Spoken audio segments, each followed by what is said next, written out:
for today's vlog, tayo ay magtuturo ng kung paano gumawa ng create sa YouTube channel sa mga katrops. So panoorin nito kung paano tayong para magkaroon kayo ng idea kung paano gumawa ng YouTube channel sa YouTube po mga katrops. So kailangan muna may Google account ka mga katrops.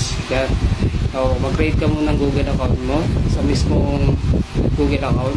So mag-direct ka na mismo sa mismong YouTube. Doon ka na mismo gagawa ng iyong Google account. Napaka-basic ng mga katrops. Doon para ka lang gumagawa ng Facebook. So huwag nyo kalimutan na tatandaan ninyo yung mga password na gagamitin nyo mga katrops. Yung dalawang password kasi yung gagamitin nyo, yung pangalan ng Gmail ad mo at saka yung password mo mga katrops. Huwag na huwag nyo kakalimutan. So inonote nyo kung hindi nyo matandaan, inonote nyo sa malit na papel po mga katrops. So second, i-download nyo yung YouTube Studio. So importante yung mga katrops. Yun yung mga analytics kung saan natin nakikita yung mga nanonood sa atin, kung ilan yung mga subscribers natin at sa mga views natin, kung sino yung mga nanonood sa vlog natin mga katrops. So yun po mga katrops. So una, mag-create ka muna ng Google account mo kung may Google account ka na, at kailangan may YouTube ka rin mga katrops. So ilalagay natin dito sa aking monitor. Yan. So dyan mga katrops. So pangalawa, dapat may YouTube Studio ka. So yun yung mga analytics na makikita natin sa ating YouTube channel. At yun po mga katrops, lagi nyo tatandaan yung mga account nyo.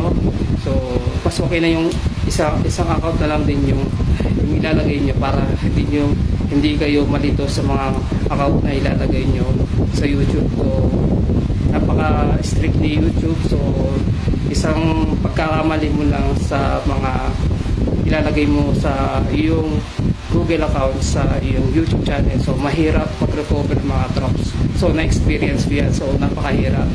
So lagi mong tatandaan yung Google account mo mga katrops. Yan. So iwasan din natin mga katrops na makaka-copyright. So hanggat pwede, kung makaka-copyright ka, i-delete mo na lang din kaagad para hindi ka magka-problema. So yung video, pwede mo naman siyang i-mute, or pag mag-i-edit ka, pwede mo siyang i-mute. Pwede mo naman siyang baguhin yung voice over mo mga katrops sa video na kung ayaw mo siyang i-delete, so i-mute mo na muna, tsaka iwasan mong more than 1 minute. Basta yung songs na background mo, so iwasan mo hanggat pwede, iwasan mo yung background na nasa YouTube channel mo. So mga katrops, lalo na kung mahaba yung kanta mga katrops. So depende pa rin din kung makaka-copyright yung YouTube channel po mga katrops at mga ina-upload mo sa iyong vlog mga katrops. So yun lang mga katrops. So konting idea lang tayo. So wag mong kakalimutan yung password mo mga katrops. So una, yung Gmail account mo. Pangalawa, yung password mo mga katrops. So yun po mga katrops. So konting trivia lang po kay Brian Trops. So YouTube Studio, wag mong kakalimutan. Pangalawa, yung Google account mo, yung password mo mga katrops. So yun lang mga katrops para magkaroon kayo ng idea.